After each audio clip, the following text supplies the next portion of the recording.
Hello, everyone. Please help me in welcoming David Celebrezze, the GreenSpot coordinator for the City of Columbus. I am Councilmember Emmanuel Remy, and I'm proud to chair the Environment Committee for the City of Columbus. So it's my honor to have David here today to talk to us a little bit more about the efforts that he's doing with social distancing and everything else that we're facing at the moment, to talk about GreenSpot and then Earth Day 2020. So David, what is GreenSpot and why should everyone know about that? Well, first, thanks for having me. This is pretty exciting, and I appreciate everybody still having an interest in the environment despite everything that's going on. So with GreenSpot, it's a program the city created to really encourage, to really inspire, educate, and recognize households, businesses, community groups, even neighborhoods that adopt sustainable practices. And we provide a framework to think about sustainability. So we kind of look at 5 areas of sustainability.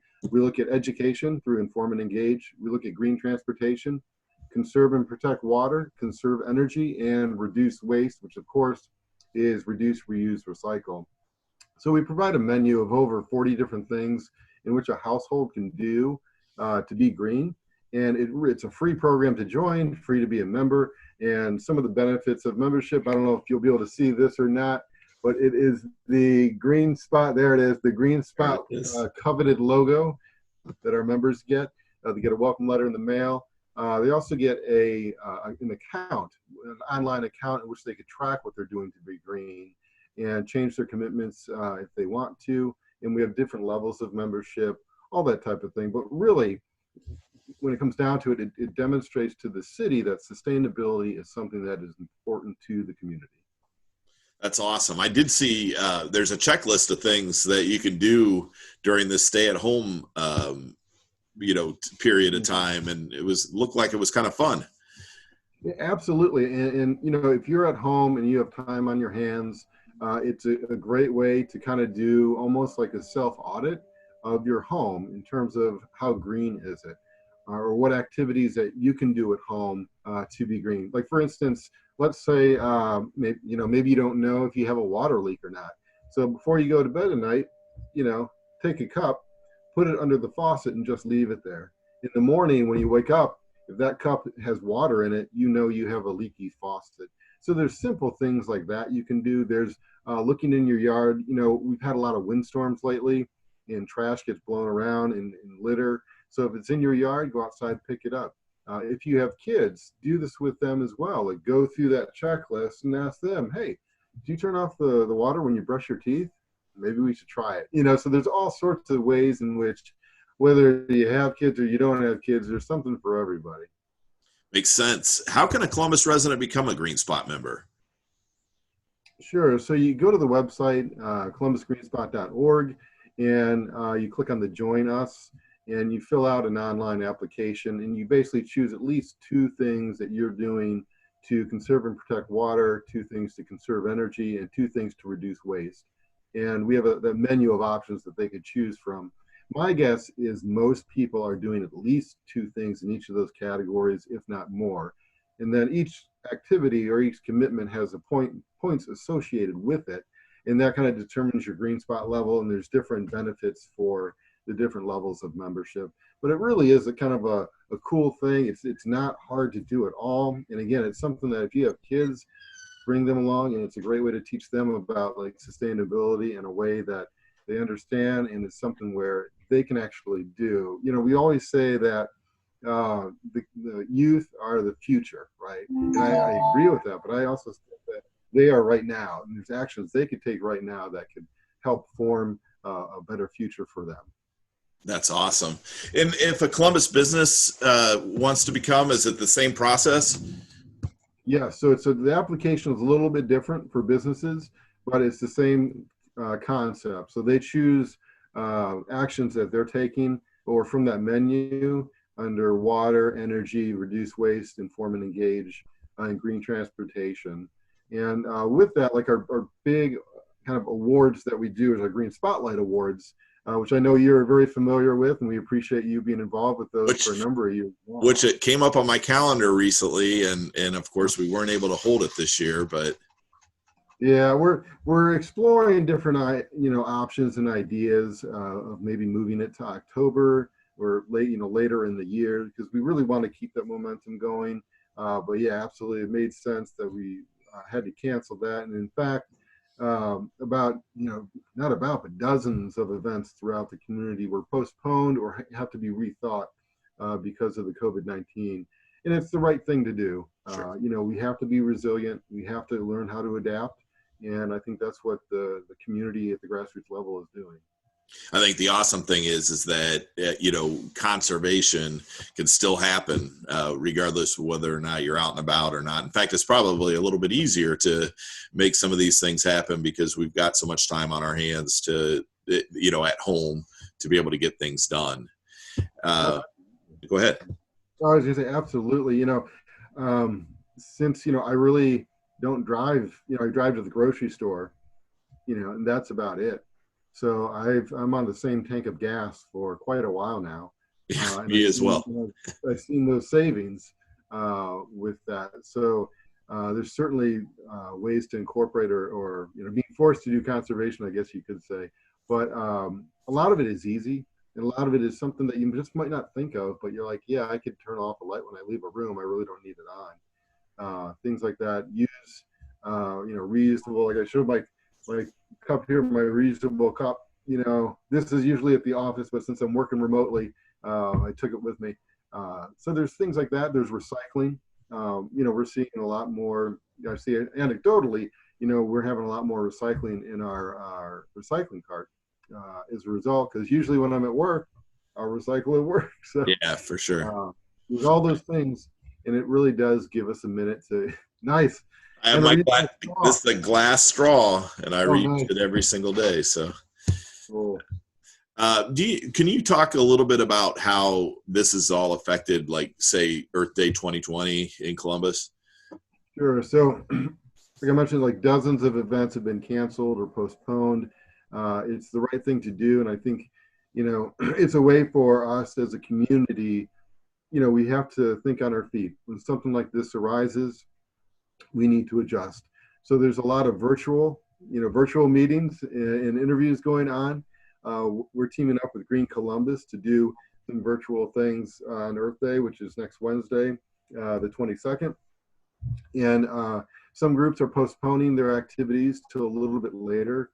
In Clintonville, they're a GreenSpot neighborhood, and they just approached me today about can we do an event where it's not it's not literally bringing people together, right? Because we want social distancing, but figuratively in terms of cleaning up any litter in their yard or in their alleyway directly behind their house. So we're going to post an event on the GreenSpot web or the Facebook group fairly soon. But obviously, you don't need to live in Clintonville to pick up litter and to take those steps. So while it's definitely an adjustment that we're having to do, it's something that we are doing. And Earth Day, whether if it's historically it's been at Genoa Park with Green Columbus.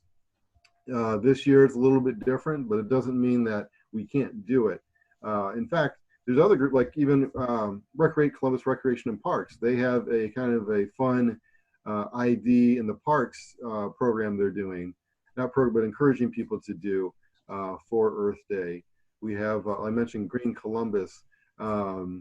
There's even with our energy audits. So through the American Cities Climate Challenge, we want to do those 20,000, 30,000 energy audits before the end of this year. And we're on our way to do that, but we can't do it without the community. So now's a great time if you're at home to go online, go to sustainablestepscolumbus.com. And you can fill out an online, go to the right place to fill out an online energy audit, and that goes towards our goal. And they could also learn about rebates and things to be more energy efficient. Yeah, and I do know, for instance, Morpsey and Columbia Gas, they'll come out and do an energy audit, scheduling through that. They can get to that information through the website, correct? Correct. My understanding is right now the actual home visits are on pause. Right. but yeah, but absolutely.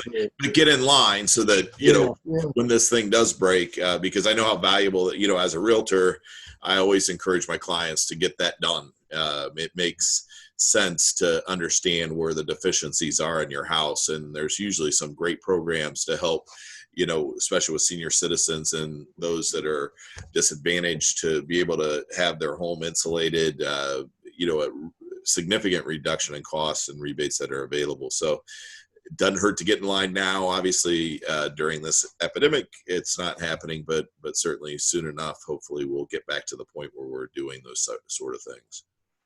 Mm-hmm. Absolutely. You bring up a good point where you're saving money and you're keeping the same level of comfort. That's really important to remember. Or maybe even a better level of comfort, for that matter. Yeah, you're right. It's not a drafty window anymore. That's right. So I wanted to also bring up the point that, how great you've been doing with GreenSpot in the terms of, I know we had a goal to hit 20,000 members this year in that GreenSpot program. And by your hard work and dedication, we hit that last year. And so, this is a great opportunity for those of you that are watching to get on and get involved and sign up for GreenSpot. It just takes probably literally 2 minutes to actually do that. Wouldn't you agree? Absolutely. It's real simple. And we kept it simple on purpose because we want people to join, and we want to hear from people too. If you're a GreenSpot member or not, if you have an environmental question, let us know, or call 311 too, right? They're the clearinghouse for the city. So we want to have those lines of communications open. I appreciate it. Is there anything else you'd like to share today, David? I just wanted to give a shout out. GreenSpot's housed at Public Utilities, and I just want to give a shout out to some of the essential employees over there. The wastewater treatment plant folks, the water treatment plant folks, the call centers, the division of power folks. I know there's throughout the city government, there's a lot of a lot of people working very hard to make sure that our level of disruption is kept to a minimum. And then obviously throughout the community. I'm not going to name all the different sectors because there's a lot, and I'll leave somebody out. But I just wanted to thank them too for adapting and helping us get through this. Yeah, it's a great point. I was out yesterday at one of our refuse centers, cheering on our drivers as they returned, and they're continuing, through the Department of Public Service to get our trash picked up, and of course that leads to the recycling and the contract that we have with Rumpke. So we're thankful for all of our what I call first line workers that are making sure that life is disrupted as less as possible for our residents.